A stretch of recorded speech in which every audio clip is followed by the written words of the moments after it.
by one of the prestigious academic staff colleges in India, that is University of Mysore. Today I'm going to deliver lectures on quality in higher education in the today's session. Tomorrow we are going for another important aspect, that is quality assurance in higher education.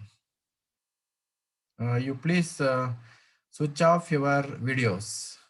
150, 74, 149. Please switch off your videos. 150, serial number 150, 74, 149. Sir, video switch off. Video, not video, sir. Maybe speaker or audio, sir. I think. Hello, picture I am seeing from here. Really, sir. The instruction speaker from only. HRDC is video must be on, sir. Because whether the participants are attended or not, that we have to know, sir. Okay. That's why video must be on.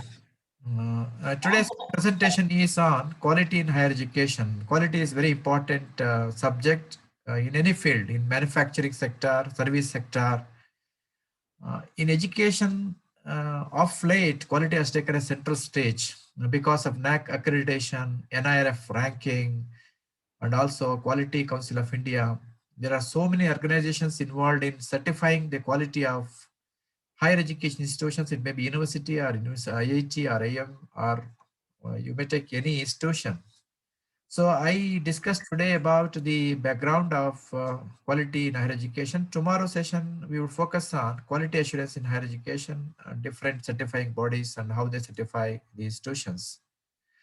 Aim of today's presentation is the meaning of education quality, the multiple dimensions of education quality, and the correlates of quality. Means what do you understand, what do you mean by education quality, how to divide this education quality into smaller dimensions. We call it as a multiple dimensions of quality, and how the quality is related to other concepts like revenue or fees or donations or cost or market share or students enrollment, etc. That is a third topic. These are my three objectives in today's session. First, let us begin with the meaning of education quality. Ample of literature is available on what is quality, especially in manufacturing sector. After privatization, globalization, customers are perceiving quality. Manufacturers and producers of services, providers of services are offering quality products and services at lower and lower cost. Best example I can give you now, you take the telecom service in India. 10-20 years back, telecom service, mobile service was costlier, but now today its cost is cheap, quality is high. Everyone in India are using the mobile service, internet service. The quality is good, cost is cheap because of the quality and because of the competitors in the market to provide the education and telecom services. Like this, if you come to the education quality, the main players of education quality, higher education, government and the private sector. Earlier, if you see from the independence era, only government was focusing establishing colleges and universities. Of late, it has been liberalized. Now, so many private institutions, private universities have come up, and private universities and colleges are competing with the government institutions. We discuss what do you mean by education quality, what are the multiple dimensions, and how quality is related to other concepts. To begin with, if you see the literature, quality can be defined in different ways. The first definition is excellence. Second one is value. The third definition is conformist to curriculum or syllabus framed by the university. Next definition is student and stakeholder satisfaction. Next, followed by meeting or exceeding students and stakeholders' expectation. The last one is minimizing the loss imparted to the society.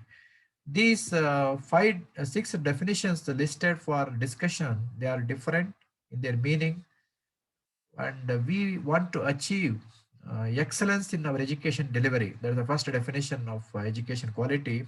Of course, we are following the third one, conformist to curriculum or syllabus and conducting examination with a focus on student satisfaction or exceeding the student's expectation. The last one is, the last definition is defined from the perspective of society. The society should get benefit from the educated people in the country. For example, graduates and postgraduates. We'll discuss these definitions. First, we begin with education qualities excellence. Excellence, what do you mean by excellence? This is highly subjective. Education quality is the goodness or excellence of education design and delivery. We design what to taught to the students.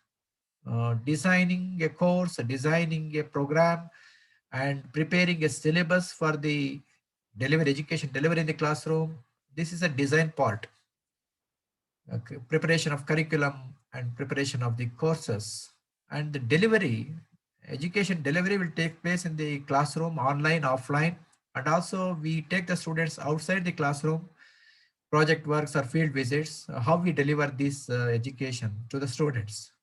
This excellence definition is assessed against accepted standards of merit for education delivery. Means what is the highest benchmark in a country for accepting the quality as the excellence. It is also assessed against the interest and needs of the students and stakeholders. What is the interest of the students? Suppose you are all teachers. What is the interest of the students? What is the interest of the parents? Especially parents are interested in placements, job placements. They try to join students, their children to a college or a university where they get good placements, good jobs. Whether the interest is to get jobs only, whether the interest is to get good percentage or good marks, get a seat in a good education institution, or whether the interest of the students is to get knowledge for the sake of knowledge or acquisition of skills. Means the needs and requirements of the students and the stakeholders are changing. If we assess the education quality by taking the students and stakeholders' needs and interest or the benchmark established in the society, we can decide whether the quality of a education is excellent or not. Excellence is a moving target. Moving, it is not a static. What is excellent today, tomorrow it is different. Somebody defines excellence, within no time, somebody else has redefined it by moving the horizon. Because of the competition, because of staying in the business, education has become a business. Okay. Excellence means we have to strive every day for achieving something good. If we go further, anything superior or ideal or perfect or best is considered as quality. The standard of something in its highest perfection is quality. Means what is the first? Suppose if you visit the Taj Mahal and look, stand before the Taj Mahal, you wonder, wow, how somebody has built this Taj Mahal. Means something perfect, something superior, something ideal, which is accepted as a excellence. Majority of the students, for example, after completion of their PUC or SLC or degree, they want to go to some of the best institutions in the world. For example, Oxford, Harvard, AIMS for medical education, IITs for engineering education, IIMs, etc. Why? Why the students wants to go there? Because in these education institutions, education quality is regarded as conforming to an excellent standard, a benchmark at the world level. We call it as a world-class universities or world-class institutions. And these institutions are the universities are taken as a model for imitation. Other universities try to become IITs, try to want to become IIMs, etc. Therefore, students, they always aim high for joining to some of the best institutions in the higher education institutions in the world. Therefore, what is excellence means the quality of education delivery and design in these institutions are considered as excellent. And some other institutions will try to set another benchmark at the highest level so that they will also compete with these established institutions. Defining education quality as excellence may not facilitate measurement efforts. What is measurement efforts? We want to assess the performance of the students. We have to award the marks, give the percentages, declare the results, get the jobs, etc. These are the measurement efforts. We are teachers, we are involved in this. But education quality defined as excellence is a conceptually very strong. Articulating precisely what is excellence may be difficult, but it is conceptually strong. We always try to focus on achieving our quality, education quality at the excellence level. I go to the second definition. Second definition of education quality is value. Education quality is value. What is term value? Value means worth, merit, usefulness, or importance of a thing. Suppose a student will join for a degree course. He will ask a question before or after completion. Is it worth? Is it worth? A BA is worth or BCom is worth?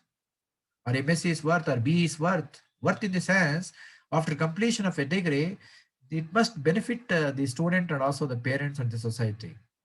This is called value. Value by definitions actually define education quality in terms of two variables. One is cost and prices. What is the cost involved in offering the higher education degree, and what is the prices they get it? So does an higher education course worth the price it commands? We have these questions we have to answer for defining the education quality as value. Do MBA, BCom, BSc, MA, MBA, MCom worth? Are they useful? Which is the best higher education course? Which is the best college or the university? These are the questions the parents and the students will have the questions to be answered. So any college or any university which is offering education degree, higher education degree, which is worth for the students, they will join there. Therefore, we say that education quality is good. Students and parents recognize value. What is value? It is recognized by the students and parents, apart from teachers and also the management. They know the value of a degree. They realize the worth of it. Means they are the customers, they are the beneficiaries. We teachers and the management and the government, we are offering the higher education. Therefore, what we have to do means we have to offer high quality education at a lower prices. Our fee should be less. Suppose students will join to government colleges, degree colleges. Suppose MCom degree or a PG degree is available or UG degree is available because the fees is very less, and they think that fees is less. The quality, whether quality is good compared to the private college or government college. We'll discuss later some of these examples.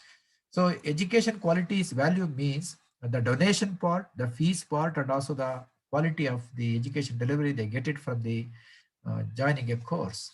This defining education quality as value has got two concepts. One is excellence is one concept, second one is worth. It's a hybrid definition. We define education quality's value as affordable excellence. Affordable excellence means we cannot build a Taj Mahal, but we want to build a house. It should be excellent for our living. Therefore, an education quality should be a college should offer a course so that students can afford it. At the same time, it is worth for the students. It is valuable for the students. I go to the third definition of education quality, that is conformance to curriculum.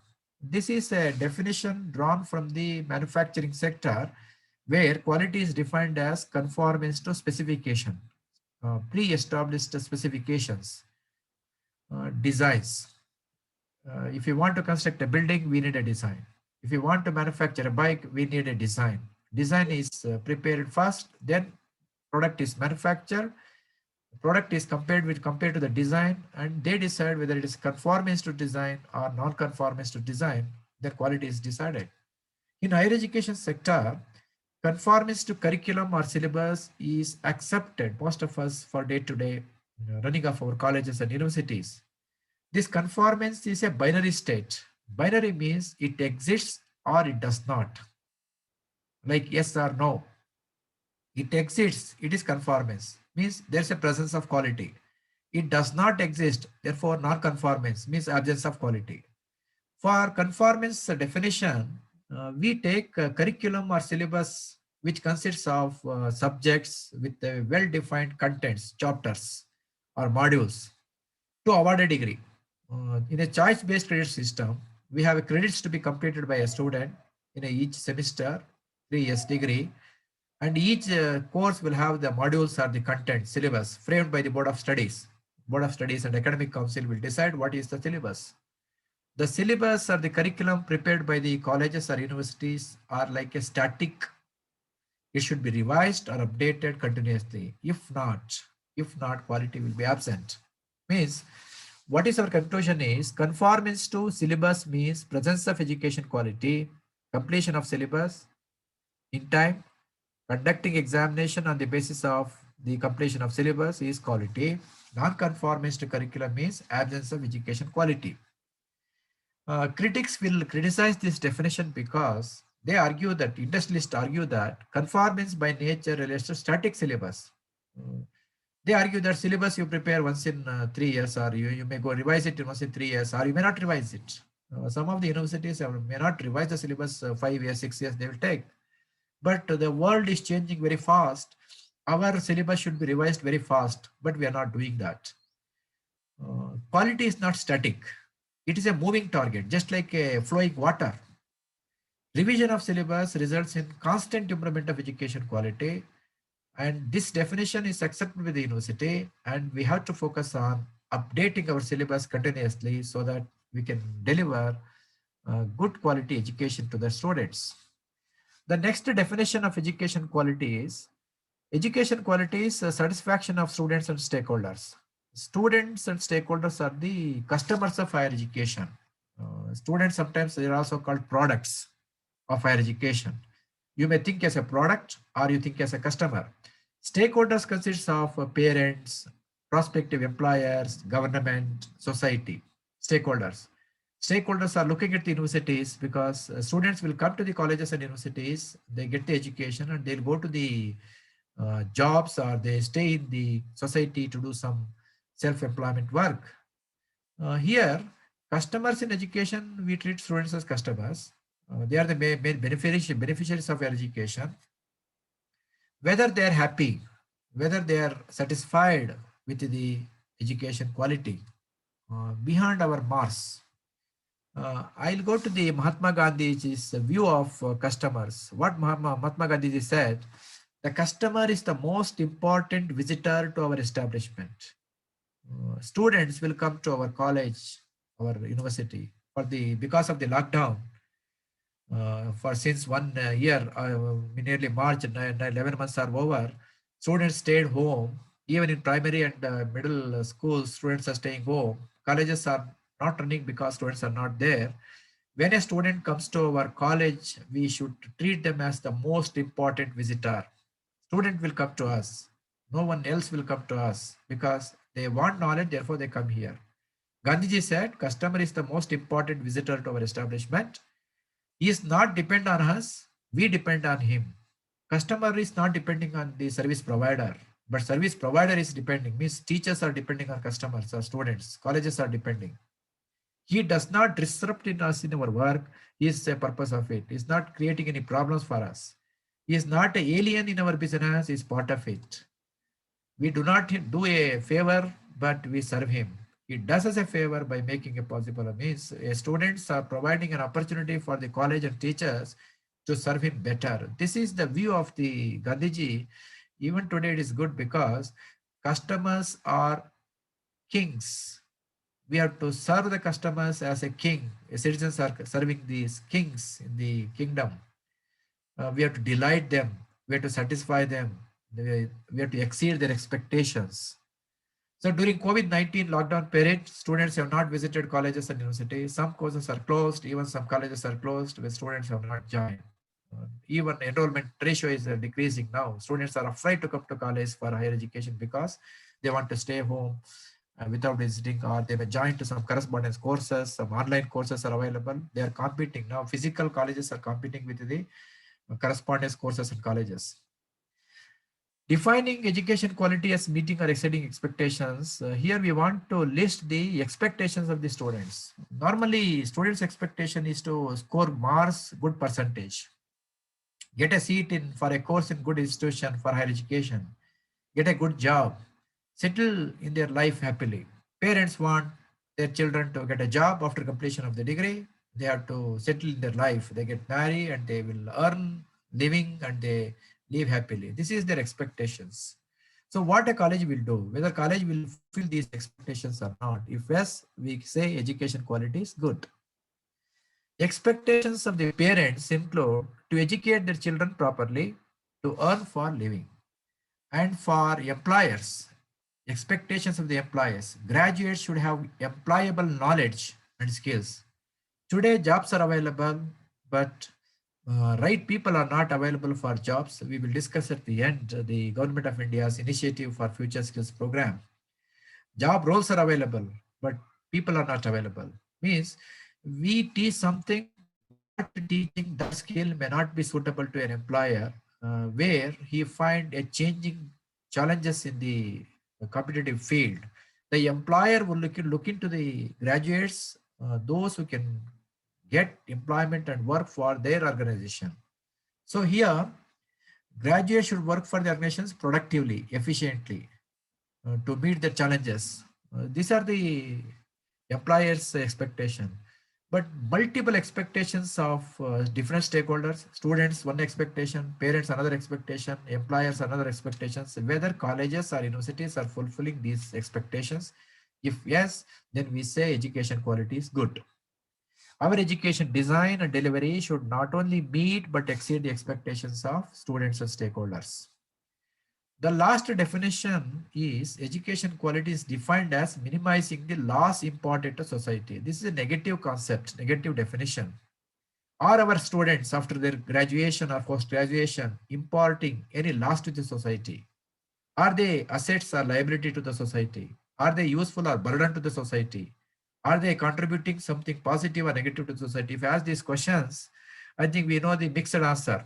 Some of the students are becoming assets, some of the students are becoming liability. If they are liability to the society, society will ask what type of education the institutions are giving. If they are burden to the society will question.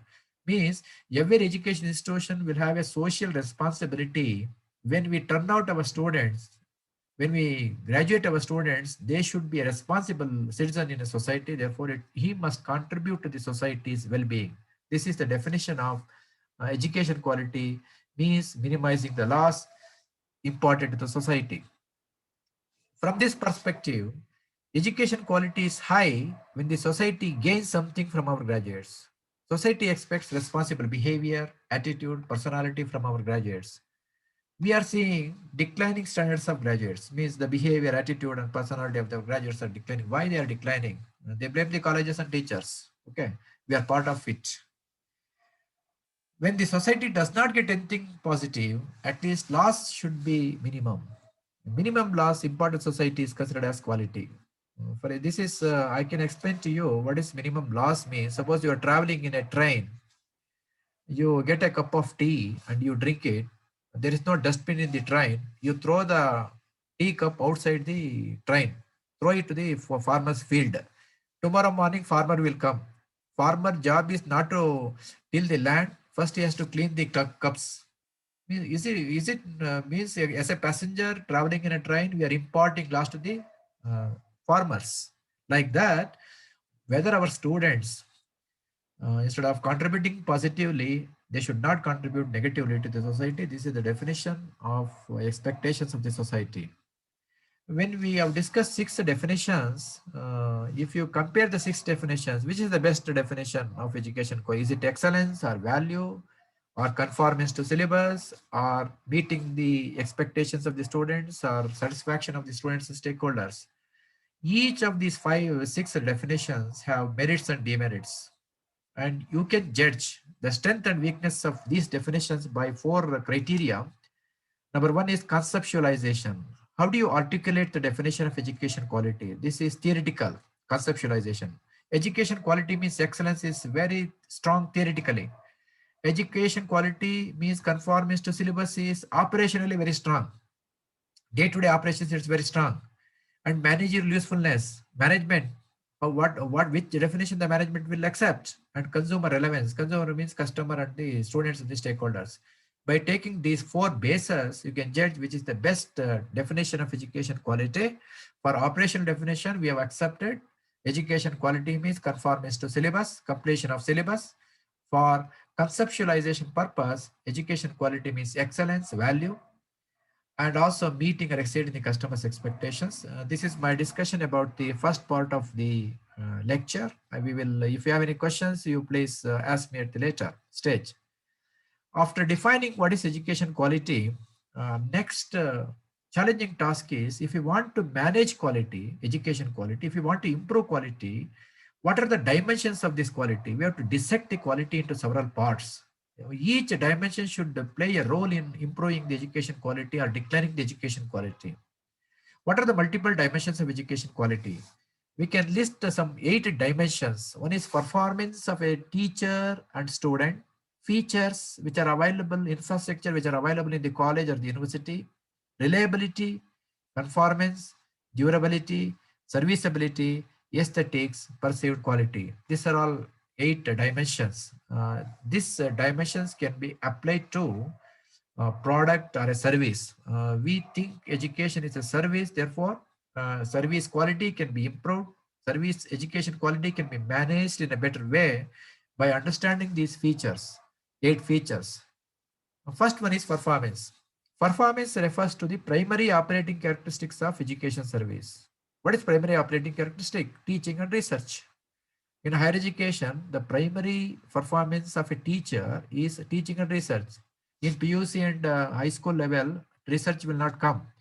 As soon as you join a degree college or a PG university, UGC will say teacher should do teaching as well as research. Why? Means research will add to teaching. It is not teaching through the textbooks. It is teaching through the research outcomes. Whatever the outcomes you get it from doing research projects, you get some insights. These insights, findings, a teacher should take to the classroom, not the contents of the textbooks written by some teacher. We cannot take them. So what is happening now is we are restricting ourselves to a textbook, some guides. So our performance in the classroom will be lower and lower, declining, because the knowledge is changing.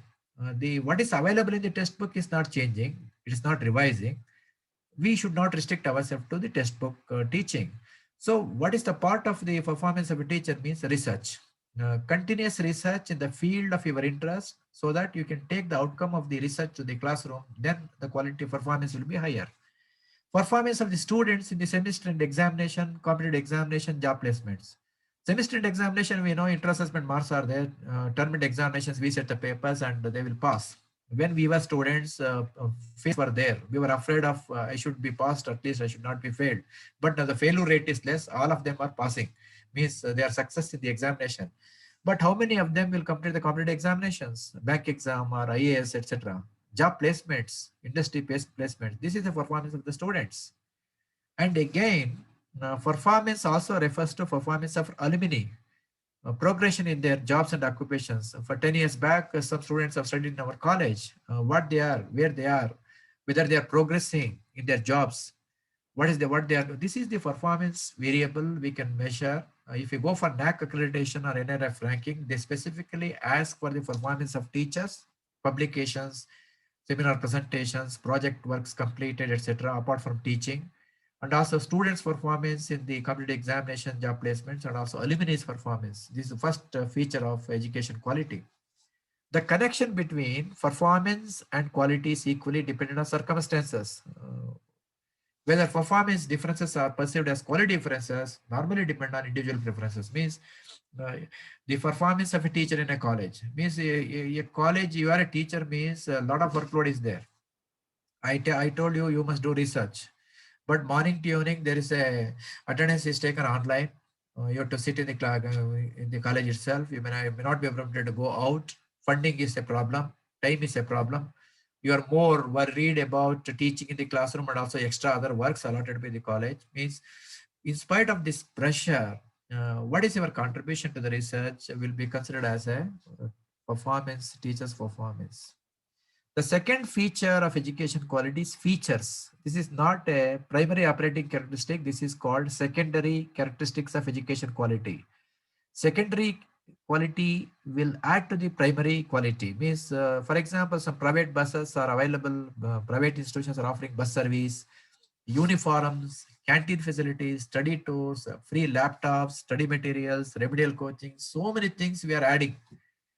These are supplement to the classroom teaching. Classroom teaching is the primary performance feature. We are adding so many other things. Okay. These features are adding to the quality, education quality. They are not the primary. We should not focus these features as the primary or the priority sector. Means only the priority is performance of a teacher, student, and the alumni. The third dimension of education quality is reliability. What is reliability? Means Reliability is the probability of a product's malfunctioning or failing within a specified period. Suppose you buy a watch or a mobile phone. How many years the mobile phone will function, a watch will function? We consider our graduates are products. Our failure of our students in the field. Suppose when they degree courses, we ask students, so what is the communication in English language, for example, mathematical skills, communication skills, leadership skills. What is the probability of failure or success in the field? This is reliability. Industry training or retraining to upgrade knowledge and skills to the students. Pointed. Obsolescence of the knowledge and skills of our graduates. Obsolescence means whatever we teach in 3 years or 2 years graduate or postgraduate degree, that knowledge becomes obsolescence, skills become obsolescence. They are going to fail in their duties. Next, if I continue, reliability is also we can equate to some of the graduates while finishing the graduation course, they're joining to some coaching classes to complete their competitive examinations. To succeed in self-employment requires entrepreneurial qualities and financial support. Means once they finish their degree, what is the assurance that they are going to complete their competitive examination or they succeed in the startups or industries they start? This is reliable. Please switch off your audio.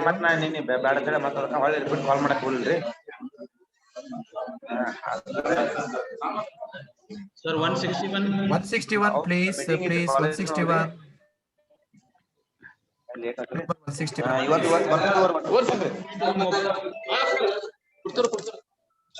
161.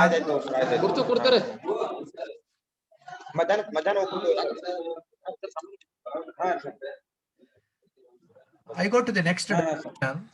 First one is performance, second one is features, the third one is reliability. The next dimension of education is conformance. Already discussed in the definition of education quality, to which educational programs meet the pre-established standards or specifications. When a new course is designed, offered to the students, how conform to these standards? We are revising, we are offering new courses, we are testing, and whether the new courses will succeed. Sometimes we design a new course and we close it. Okay. This we discussed, conformance to the syllabus or established standards. If they are, we say it is a quality, otherwise not. This is one dimension of the education quality. So many things have come in the education sector. Autonomous colleges are busy. Unitary universities, cluster universities have come under RUSA. Private universities are there. Means education sector is not confined to only government colleges and government universities, state universities. Private sectors are there, private universities are there. Even within the government sectors, we have established autonomous colleges and also unitary and cluster universities. Why I say the freedom is given to the universities and colleges to frame their syllabus and compete with the other players in the society so that their education quality should be better than the earlier one. A higher education conformance means completion of syllabus within time frame. We have a semester of 18 weeks. 18 weeks we divide into two parts. One is 16 weeks for teaching, 2 weeks for examination, term and examination.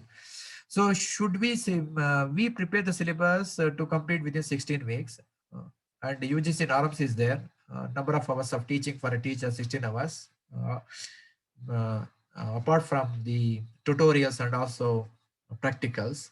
So what we do while designing the syllabus, we design the syllabus for semester.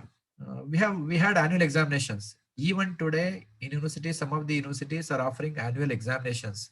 Means students will study for 1 year and they will take up the examinations. And now the semester end examination has come, choice-based credit system has come. There's a pressure on the teacher to complete the syllabus and there are confined to completion of syllabus within 16 weeks in a semester. This is about conformance, another dimension. The next dimension is durability. What is durability means? Durability is a measure of product life. Durability can be defined as the amount of use one can get from a product before it physically deteriorates. Suppose you take an example of a light bulb. After so many hours of use, the filament in a bulb burns up and it must be replaced. You cannot go for replacement. It must be replaced. Suppose automobile scooter is there, if something goes wrong, we go for repair. Products can be repaired or it can be replaced. Our graduates, higher education, they get knowledge, they get skills in the degree or PG courses. How long the knowledge and skill imparted to the student is useful, fruitful? If the knowledge is not useful, they should be given training and retraining for reskilling and upskilling. The Prime Minister of India is emphasizing on reskilling and upskilling. Reskilling means already the skill is there. We have to revisit and reskill it. And the existing skill is not enough. We have to go for upskilling, increase the skill, because challenges of the jobs are increasing. A best teacher in a college or university should be remembered after teaching skills after 10 years or 15 years. Suppose you are alumni, 10 years back, he completed his graduation. He should remember you because the knowledge delivered by a teacher will be remembered by a student if it is useful after 10 years or 15 years. This is durability. Next one is serviceability. What is serviceability? Serviceability is the speed, courtesy, competence, and ease of repair. Suppose some product fails, we take to the repair shop. In case of a teacher, we deliver lecture in the classroom, we solve some problems. All students are not same. Their intelligence level will different. Their concentration level is different. After the classroom, they come for some clarification or doubt. Just like a repair shop, the timeliness with which service appointments are kept, the frequency with which services or repairs fail to correct outstanding problems. When students have doubt, they require some clarifications of their doubts. How quickly and convincingly clarify their doubts. Whether students require support and counseling. How the colleges or student teachers are giving support to the students, and also they go for counseling the students. Because of the fear of examination or fear of teachers, fear of the course itself or university, students should be counseled. They should be given guidance, career guidance, study guidance. Teachers should act as a guide and philosopher for a student to offer to clear their doubts and clarifications. This is serviceability part. The next one is aesthetics. Aesthetics refers to the beauty side of the product. How a product looks, feels, sounds, tastes, or smells. This is a beauty side of the product.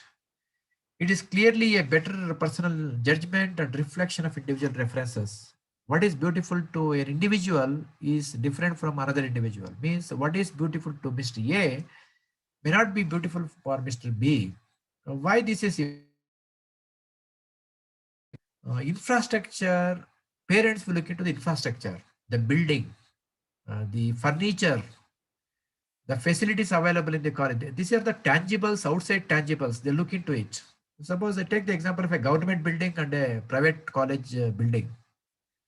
College building, classroom, furniture, sports ground, dress code for students and teachers, transportation, bus facilities. You can compare this with the private universities or government universities and also the government colleges and private colleges. The aesthetic part is about the provision of infrastructure. Infrastructure may be very less in a government college, but it is very good in the private college. Whether the students will look into only the infrastructure part. Dress code, for example. Private college will invariably have the dress code for teachers and also staff and students and other facilities which are available. These are the aesthetic part of the students.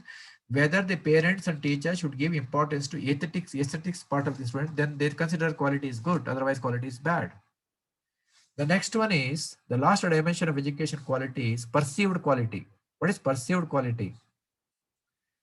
Consumers do not always possess complete information about a product or service attributes. If a parent wants to join their student to a college, they don't know what is going on inside the college. They may ask for some references. We call them as a brand ambassadors, advertising, brand names, brand ambassadors. These are the perceptions of the quality rather than the reality itself. Reputation of the colleges is also one of the contributors to the perceived quality.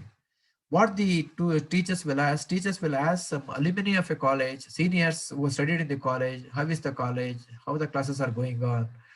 They ask this. If they give a positive opinion, there is a positive perceived quality. If they give negative opinion, they will have a negative perceived quality. Parents listen to mouth communication for joining their children to a school or college. Education institutions which are trying to build their reputation in the society, they have a better perceived quality. So what we have discussed so far is, we have discussed 8 dimensions of education quality. Number 1 is performance, second one is features, reliability, durability, and followed by the aesthetics and the serviceability and perceived quality. Education quality is maximum if you give the ranking for these 8 dimensions the maximum score. But in reality, all the colleges and universities will not score high on all these dimensions. There is a competition among 8 dimensions. A principal of a college or a teacher of a college, if you want to assign ranks for these dimensions, there's a competition. Means each dimensions are competing with each other.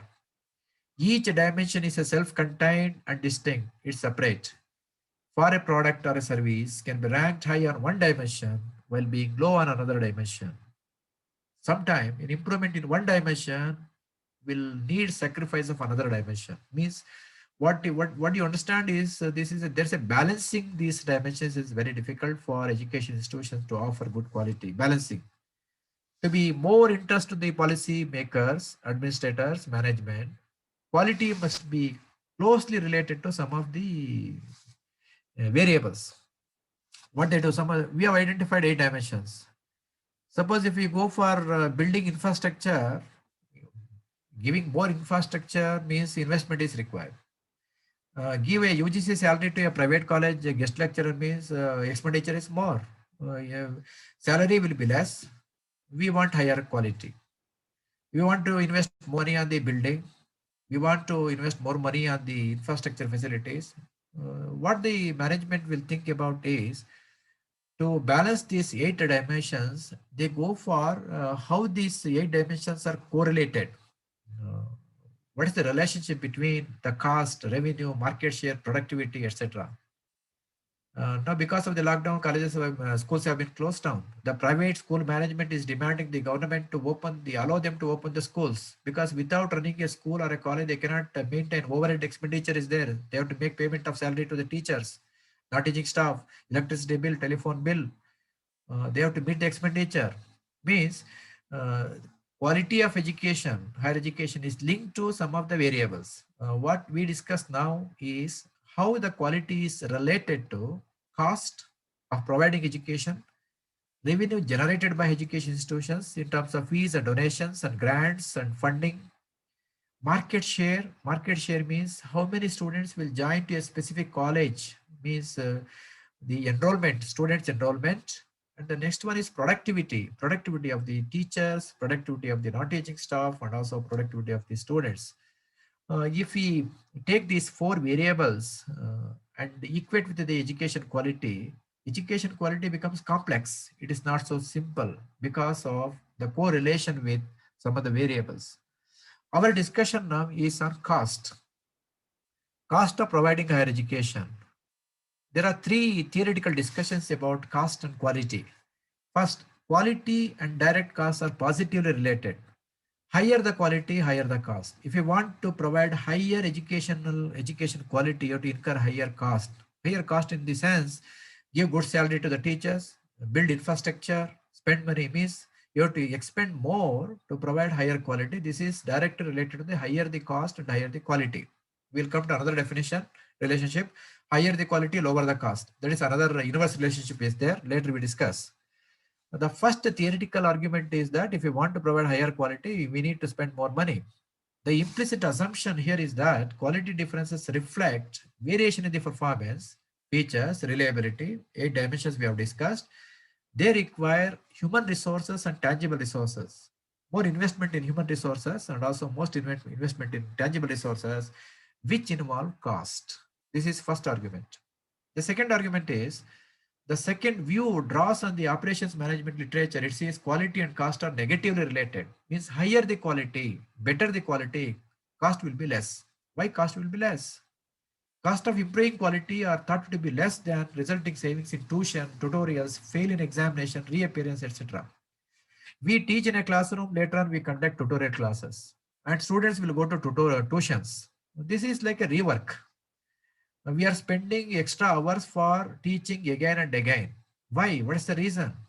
Means if we improve the quality, the cost of rework, cost of tuition, cost of tutorials, re-examinations, reappearance will come down. This is a manufacturing view.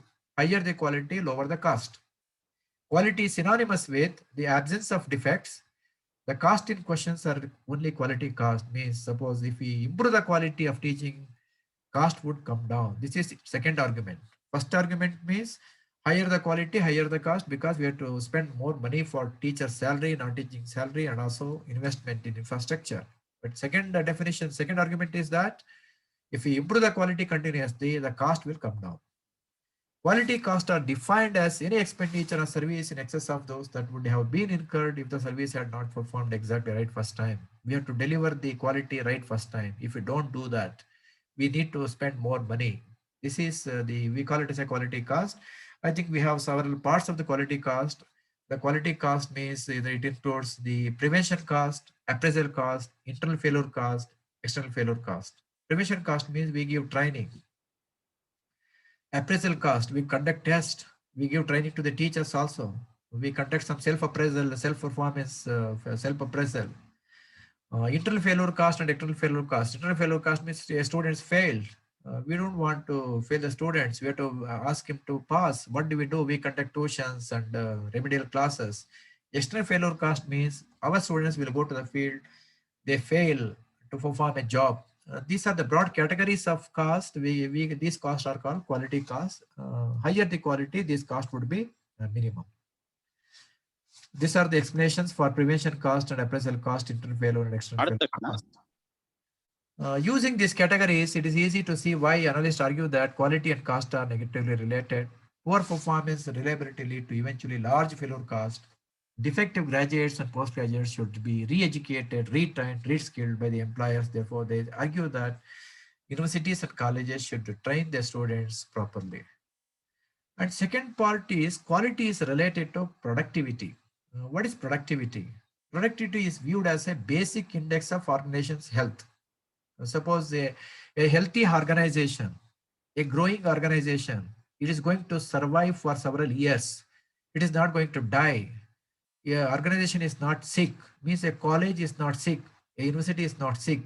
It is healthy. It can be viewed in terms of productivity. The argument for a positive correlation between productivity and quality is usually, you can state it in simple terms. Less rework, remedial classes, tutorials, tuitions means savings in time and cost. So occasionally we argue that in any hidden factory, we call it as hidden factory. What is hidden factory means? A proportion of unnecessary plant capacity or a time of a teacher or a college principal, around 15 to 40% of a college principal or a teachers are wasted for rework and unsatisfactory or defective units. Means our students will listen to the teacher's instructions and they follow. They come to the class, they read, they complete their examination, will be happy. They may not. We have to spend extra hours for educating and re-educating our students and parents. This is what we say hidden factory. Hidden factory means extra time, extra effort teacher is taking for maintaining the quality. If this extra hours is used for productive purpose, I think cost would come down, the productivity will increase. Universities and colleges include orders, receipts, requests, permissions. Suppose some work will not be done by the university. You visit several times. A student will visit several colleges to get marks card corrections, revision of syllabus, resubmission. So many errors we commit in the education institutions, getting a TC, all these things. This is a hidden factory. The linkage between quality and productivity comes down to changes in the defect rate. Lesser is the better, means lesser the defect, better is the quality.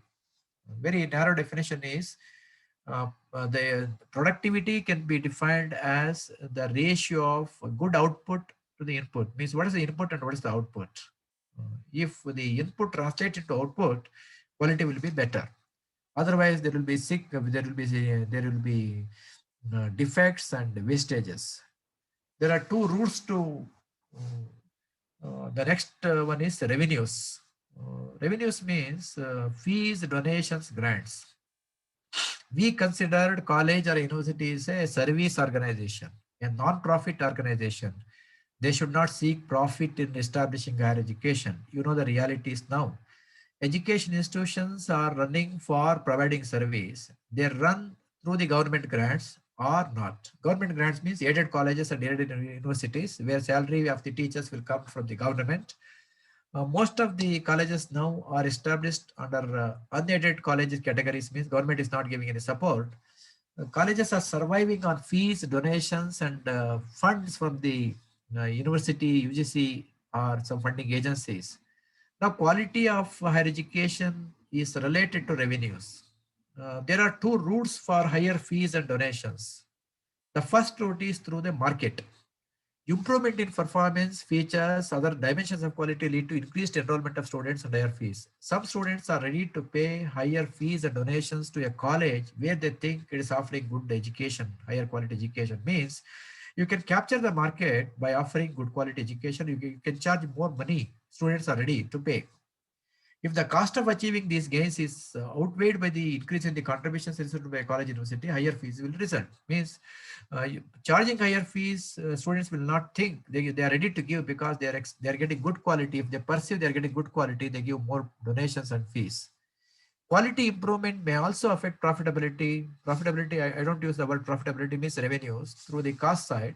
Fewer defects or failures result in lower service cost as long as these gains exceed in increase. Means there are two sides of revenues. One is higher fees and donations and grants and funding from the funding agencies. The second one is if you avoid the defects, if you avoid the failures, we can also save the cost. Therefore, you can get the benefits to the that can be passed on to the students. The theoretical argument here, relationship between the quality and the price of the fees takes two forms. First argument is that higher education quality can be delivered only at higher cost because additional manpower and infrastructure. I already discussed this. Second one is, this is a one more example I have given. If you listen, radial tires cost more to produce than conventional tires because of a more complex production process, but they last 50 to 100% longer.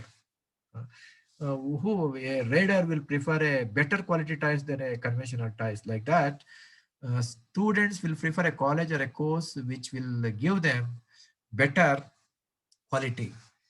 So an implicit assumption of this approach is that students and parents possess sufficient information to evaluate education quality, to convey students their education quality. So what the colleges will do, they charge higher fees, invest in brand building, reputation, convenient places of their campus, bus facility, all these things they do means to convince the teacher, students and parents that we are offering higher quality. This is another relationship between quality and revenue. I summarize now what we discussed. The quality is related to the cost, productivity, revenue, market share. That can be defined in this diagram. Quality chain reaction. Quality chain reaction starts with improve quality. When you improve the quality, cost decrease. Why the cost decrease? Less rework, less defects. When the cost decrease, it results in productivity improves. When the productivity improves, you can offer at lower prices, therefore you can capture the market. Students will enroll in that school or colleges. Once the students will enroll more and more, your college or university will not go out from the business of providing education, stay in the business, and you can provide jobs and more jobs. This is a quality chain reaction. I can give some of these examples here. This is a diagram which shows defect levels before and after quality improvement. Before 10% is there, after 5% means 5% reduction in the defect levels. Quality improvement before and after. This is an hypothetical example. Total cost 100 rupees, 10% defect level. 5% defect level 100 rupees. Total cost remains same. To make good units, you are spending 90 rupees here. Here you are spending 95 rupees. To make defective units, you are spending 10 rupees. You are spending 5 rupees. Means higher the quality means your defect levels will come down and the cost of spending money for defective levels will come down. this will translate into quality gains. We call it as a quality up 95%. How quality is up? It is 90, it becomes 95 good qualities. It is 10 reduced to 5.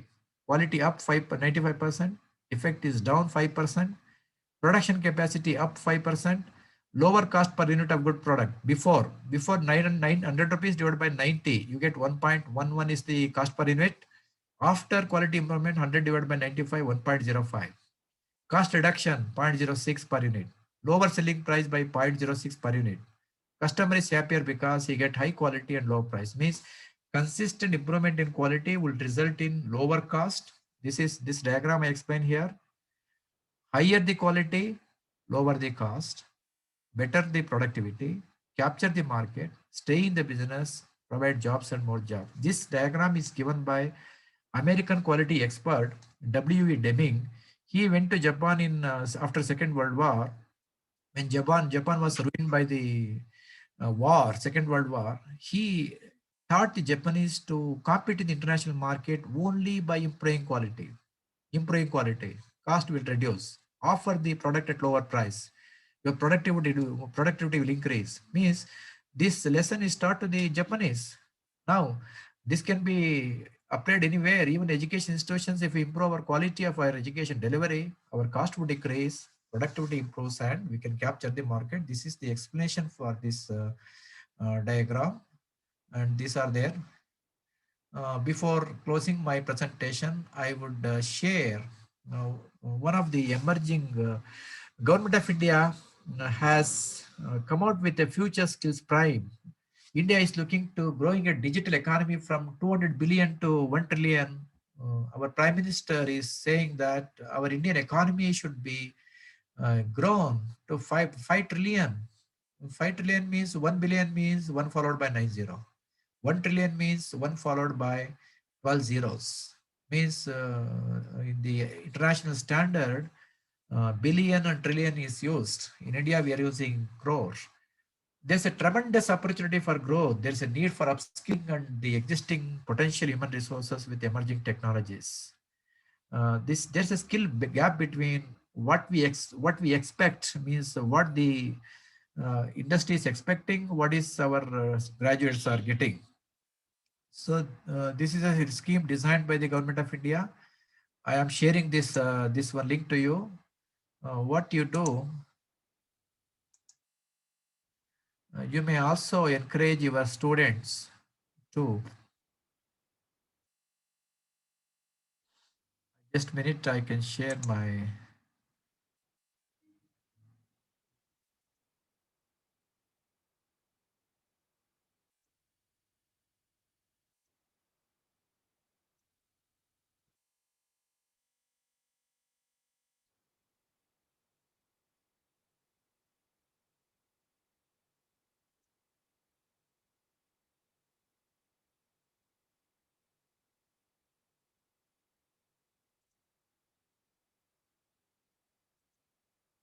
Can you see the Future Skills Prime registration process?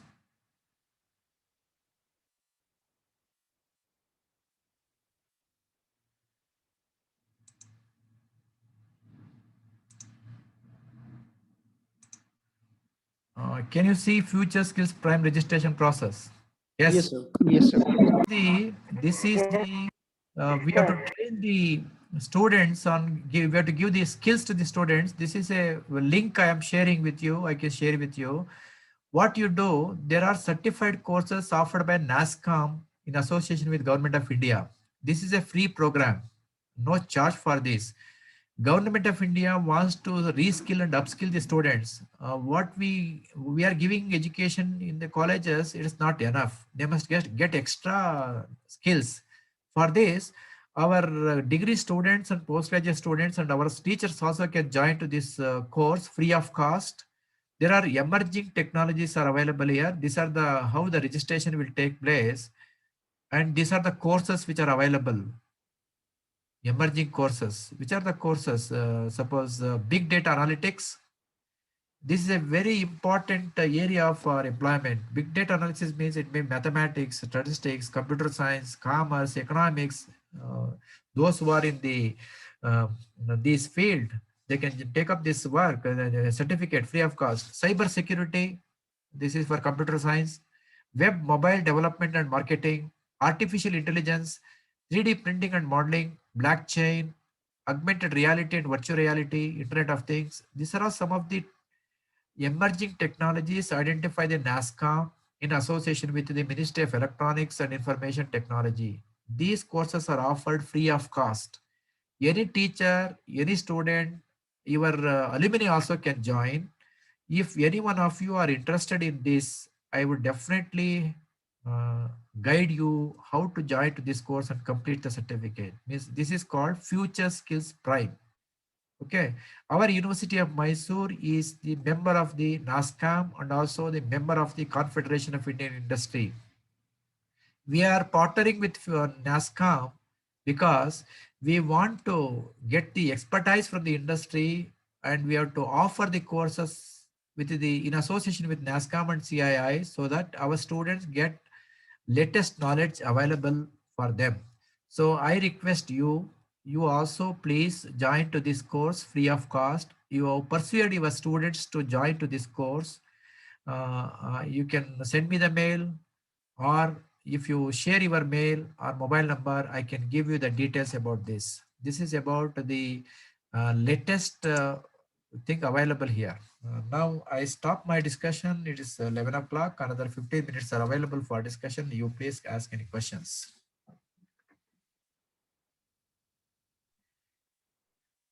Sir, good morning, sir. Yes. Sir, I'm Jai Prasad. Okay. Sir, actually, when we are observing with the Human Development Index, Okay. there are 189 countries is there. Out of 189 countries, India's positions is 131. Why? But still we are in a lagging. Only with the Okay. countries always stands with the Norway and Canada always is the best. But India is where exactly fall down and where exactly it should be a problem with that, sir. Problem is, one is population is very large, population is very diverse. And the second thing is that investment in education, you know, the GDP percentage. In last budget, Sitaraman has presented how much money is spent for defense and what is the investment in education. This year budget 6,000 crores reduced. Our investment in education is not comparable to other countries. You told about Finland and Norway, very small countries. They are very small countries. Singapore, Yes, for example, Taiwan, they are investing more and more money for human resources. We don't think this is an investment. If we think it's a cost means it's an expenditure.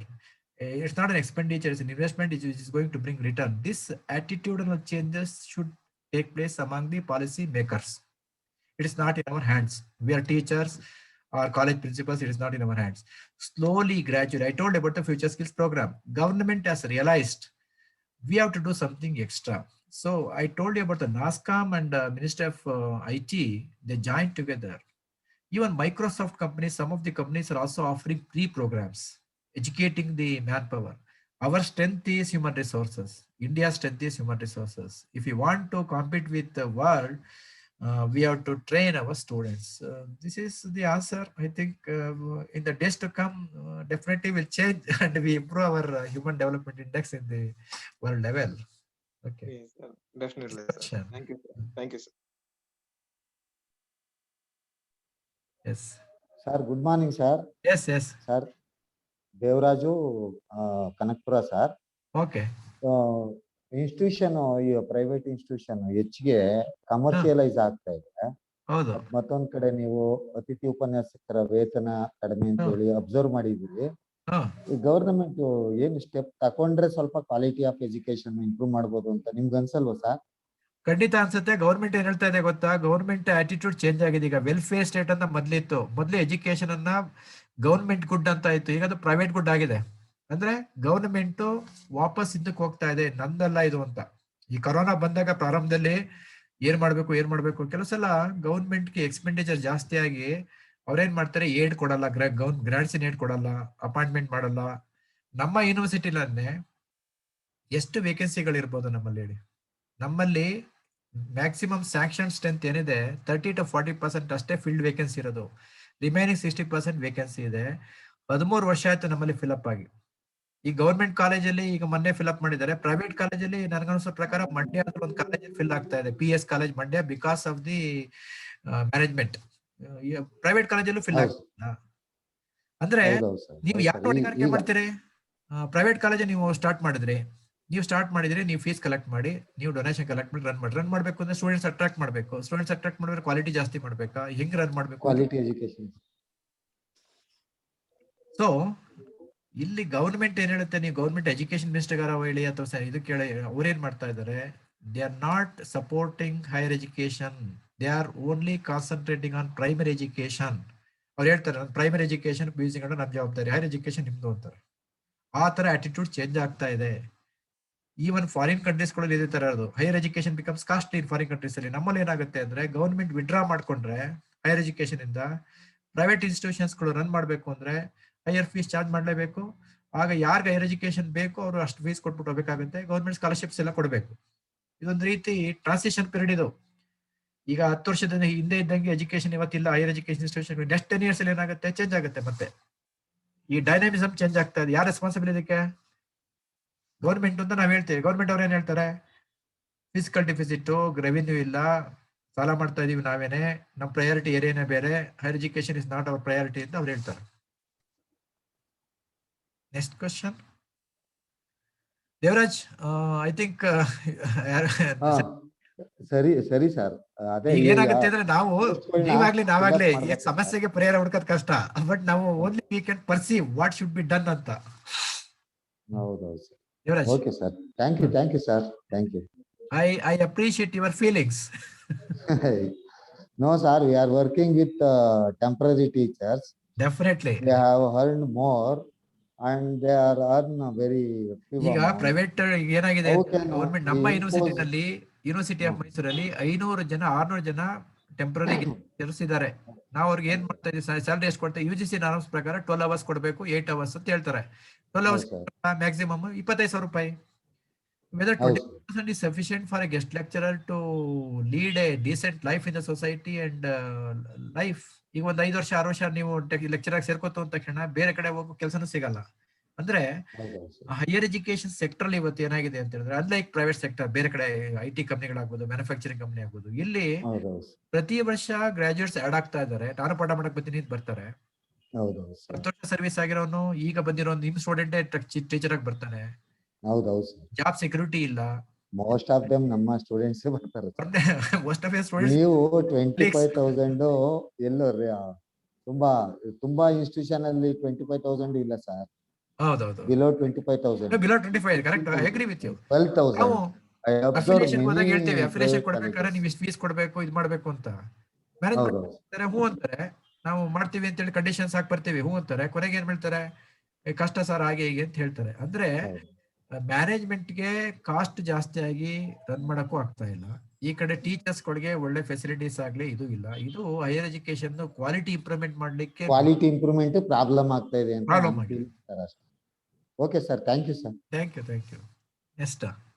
Good morning, sir. ಹೇಳಿ. This is Sudha from Belagavi. You remove your mask. You are staying in the home. You please remove your mask. Okay, right. No, sir. ಹೇಳಿ. ಆಯ್ತು. Okay, sir. Sir, my question is, is quality of education is maintaining with semester system? ಇದು perception. Annual system semester system ಬಂದಾಗ annual system ಅಲ್ಲಿ relax ಆಗಿತ್ತು. ನಾವೆಲ್ಲ ಓದಿದ annual system ಅಲ್ಲಿ, ನಾವು ಪಾಠ ಮಾಡಿದ್ವಿ ಆನ್ಯುವಲ್ ಸಿಸ್ಟಮ್ ಅಲ್ಲಿ. ಸೆಮಿಸ್ಟರ್ ಸಿಸ್ಟಮ್ ಬಂದಾಗ ಪ್ರೆಷರ್ ಜಾಸ್ತಿ. ಇವತ್ತಿನ ಮಾಡ್ರಿ ಯಂಗರ್ ಜನರೇಷನ್ ಏನ್ ಗೊತ್ತಾ, ಪ್ರೆಷರ್ ಇರ್ತಾರೆ ಅಂತ. ಈಗ PUC ನಲ್ಲಿ ನೋಡಿದ್ರೆ ನೀವು ಎಷ್ಟು ಪ್ರೆಷರ್, ಟ್ಯೂಷನ್ ಅದು ಇದೆಲ್ಲ ಮಾಡ್ತಾರೆ, ಕಾಲೇಜಲ್ಲಿ ಕಳ್ಸೋದಿಲ್ಲ, ಮನೆಗೆ ಊಟ ತಿಂಡಿ ಎಲ್ಲ. ಅಂದ್ರೆ higher the pressure, higher is the study ಅಂತ ಪರ್ಸೆಪ್ಷನ್ ಪೇರೆಂಟ್ಸ್ ಅಲ್ಲಿ. ಈಗ ಸೆಮಿಸ್ಟರ್ ಯಾಕೆ ನಾವು ಮಾಡಿದೀವಿ, ನಾವು ಒಂದು ವರ್ಷನ ಡಿವೈಡ್ ಮಾಡಿ ಸೆಮಿಸ್ಟರ್ ಮಾಡಿ, ಸೆಮಿಸ್ಟರ್ ಒಳಗಡೆ CBS ತಂದಿದ್ದೀವಿ. CBS ತಂದಾಗ ಏನಂದ್ರೆ ಶಾರ್ಟರ್ ಪೀರಿಯಡ್ ಅಲ್ಲಿ ನೀವು ಇಂಪಾರ್ಟ್ ಮಾಡ್ಬೇಕು ಕ್ವಾಲಿಟಿನ, ಹೌದಾ?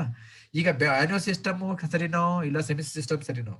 ಈಗ ಆನ್ಯುವಲ್ ಸಿಸ್ಟಮ್ ರಿಜೆಕ್ಟ್ ಆಯ್ತು, ಸೆಮಿಸ್ಟರ್ ಸಿಸ್ಟಮ್ ಬಂತು. ಸೆಮಿಸ್ಟರ್ ಒಳಗಡೆ CBCS ಬಂತು, ಚಾಯ್ಸ್ ಬೇಸ್ಡ್ ಕ್ರೆಡಿಟ್ ಸಿಸ್ಟಮ್ ಅನ್ನ UGC ತಂದ್ಬಿಟ್ಟು ತಂದಿದ್ದಾರೆ.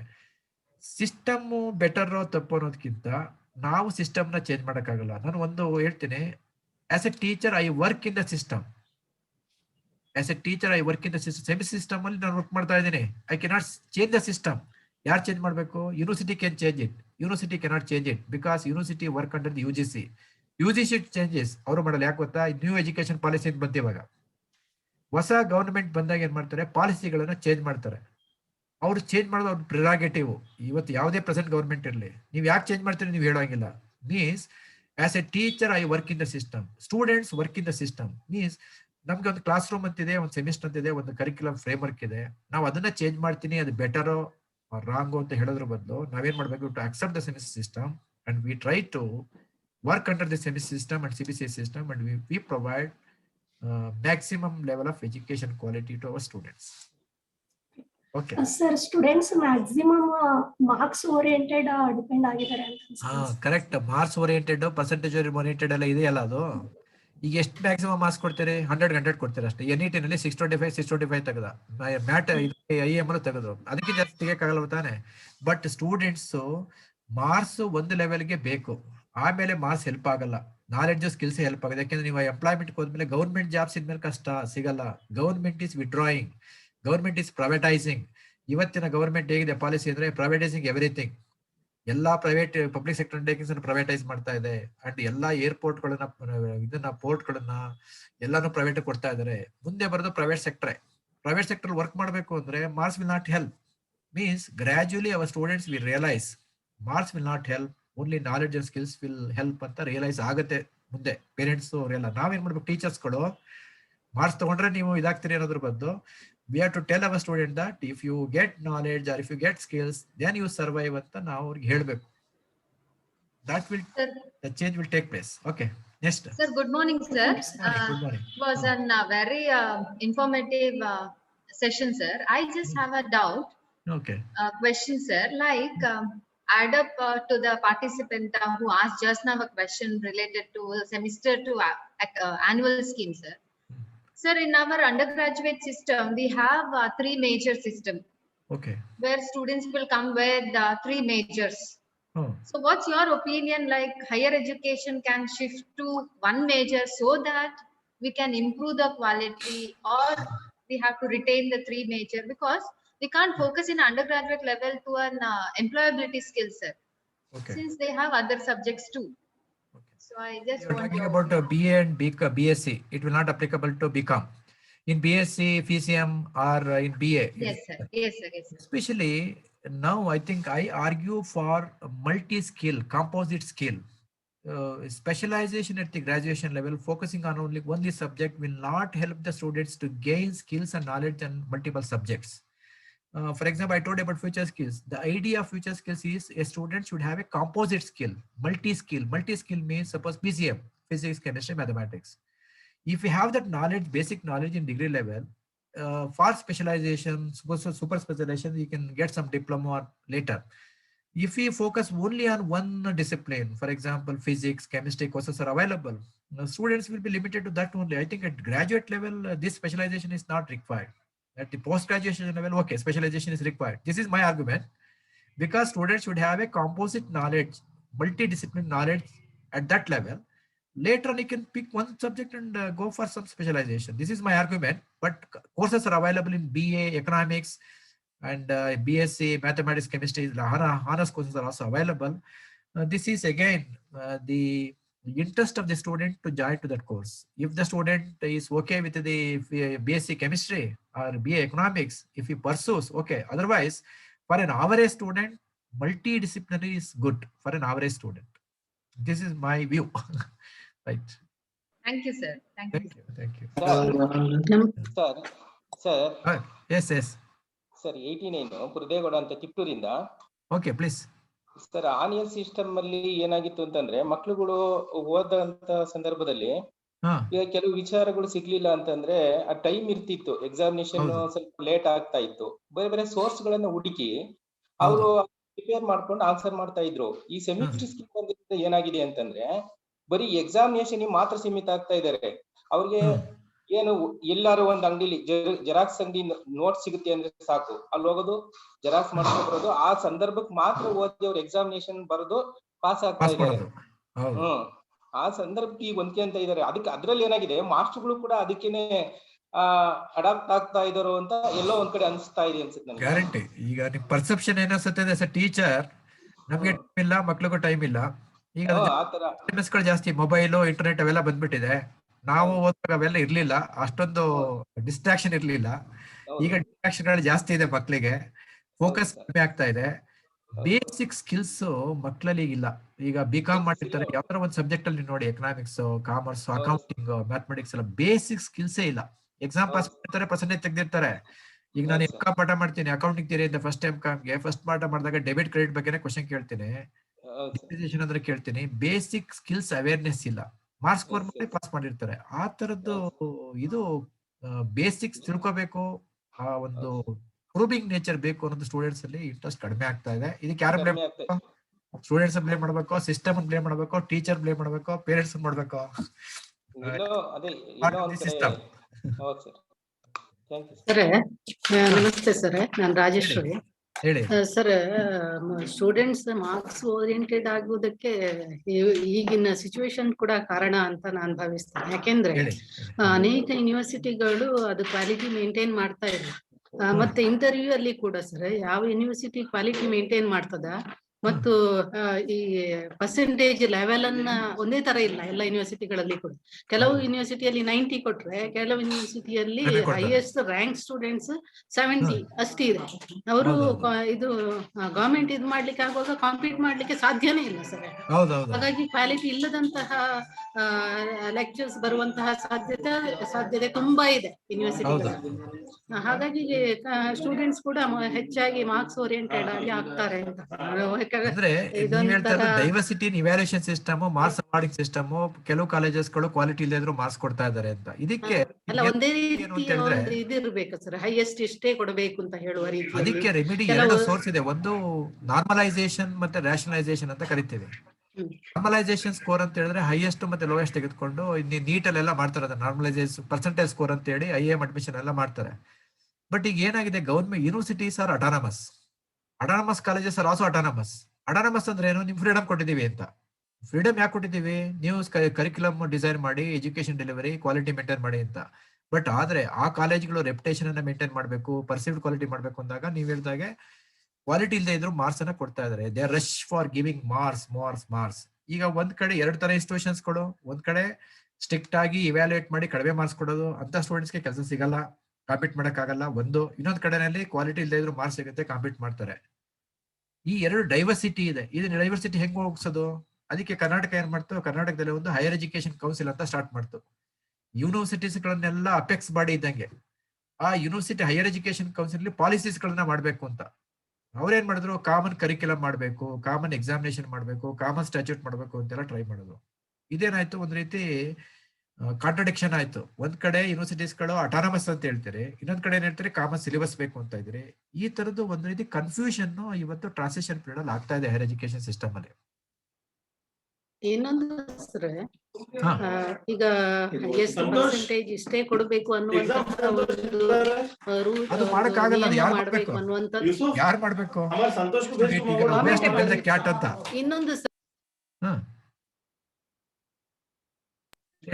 ಯೂನಿವರ್ಸಿಟಿಯಲ್ಲಿ ಮಾಡಿದಂತಹ ಸ್ನಾತಕೋತ್ತರ ಪದವಿ ರೆಗ್ಯುಲರ್ ಮಾಡಿದಂತಹ ಸ್ನಾತಕೋತ್ತರ ಪದವಿಯನ್ನ ಈಕ್ವಲ್ ಆಗಿ ಪರಿಗಣಿಸ್ತಾ ಇದ್ದಾರೆ.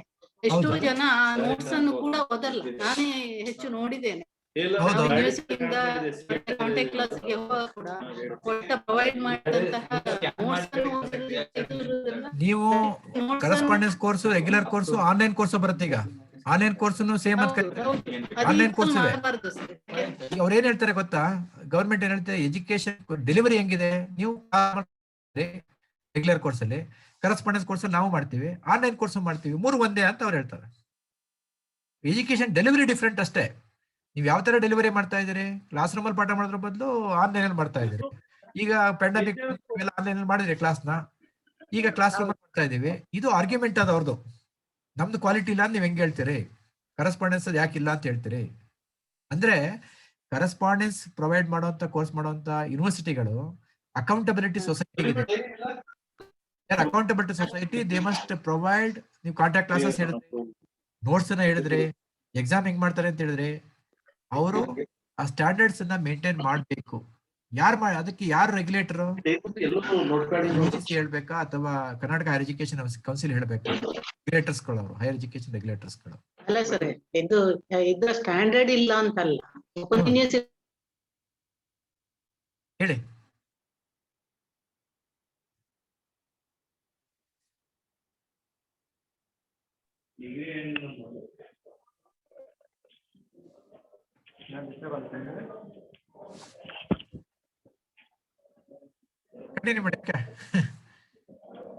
Hello sir.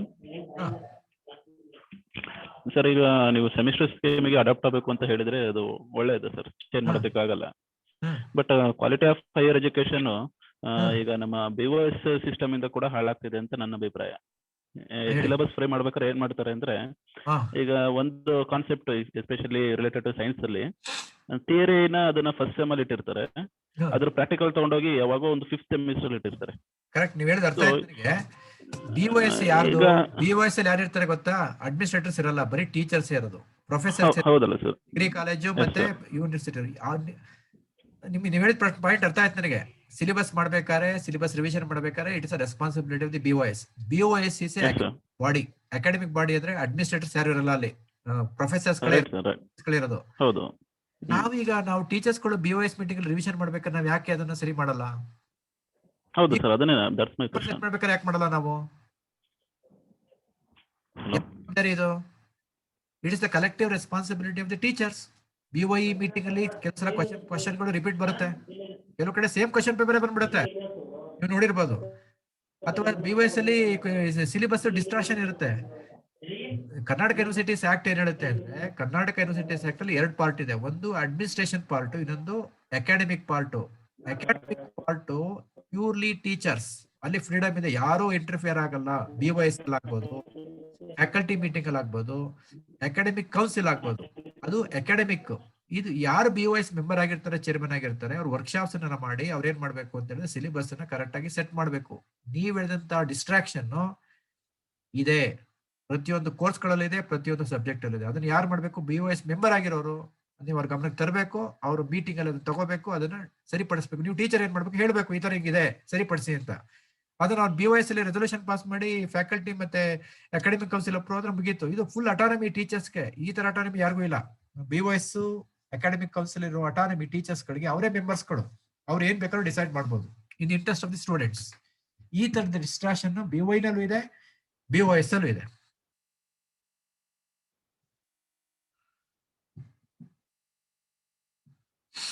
Hello, sir. Okay. Yes. Sir, this is Mallikarjun. Okay. Sir, I'm from public administration background. Sir, madam ಅವರು ಹೇಳ್ತಾ ಇದ್ರು, I'm adding one point. Sir, ಏನಂದ್ರೆ regular education, distance educations conflict ಇದೆ sir. Always conflict ಇದೆ. Regular ಹೇಳ್ತಾರೆ regular priority ಕೊಡಬೇಕು, distance ಹೇಳ್ತಾರೆ distance ಕೊಡಬೇಕು. Both is required, we can't ignore to both. ಹಾಗಾಗಿನೇ ಇನ್ R1 R2 ಅಂತ ಪ್ರಿವಿಯಸ್ ಇತ್ತು sir. R1 we all know direct ಏನಪ್ಪಾ ಅಂತಂದ್ರೆ ಫೇಸ್ ವೈಸ್ ಬರ್ತಾರೆ ಇರುತ್ತೆ, ಲೈಕ್ SSC, ಇಂಟರ್ಮೀಡಿಯೇಟ್, ಡಿಗ್ರಿ. ಇನ್ನೊಂದು R2 ಅಂತ ಇತ್ತು sir. R2 means age basis ನಾವು ಡೈರೆಕ್ಟ್ ಆಗಿ ಅವರಿಗೆ MA ಕೊಡೋದು, ಡೈರೆಕ್ಟ್ ಆಗಿ ಅವರಿಗೆ ಗ್ರಾಜುಯೇಷನ್ ಕೊಡೋದಿತ್ತು. ಸೊ ರೀಸೆಂಟ್ಲಿ ಓಪನ್ ಲರ್ನಿಂಗ್ ಈಗ ಅದನ್ನ ಕ್ಯಾನ್ಸಲ್ ಮಾಡಿದ್ದಾರೆ ಸರ್ UGC. ಸೊ ನಾವು R2 ಇಸ್ ನಾಟ್ ದೇರ್. ಅಂದ್ರೆ ಏಜ್ ಬೇಸಿಸ್ ಮೇಲೆ ಒಮ್ಮೆ MA ಬರೋದು, ಒಮ್ಮೆ ಈ ತರ ಬರೋದೆಲ್ಲ ಕ್ಯಾನ್ಸಲ್ ಆಗಿದೆ. ಇರೋದು ಫೇಸ್ ವೈಸ್ ಇದೆ.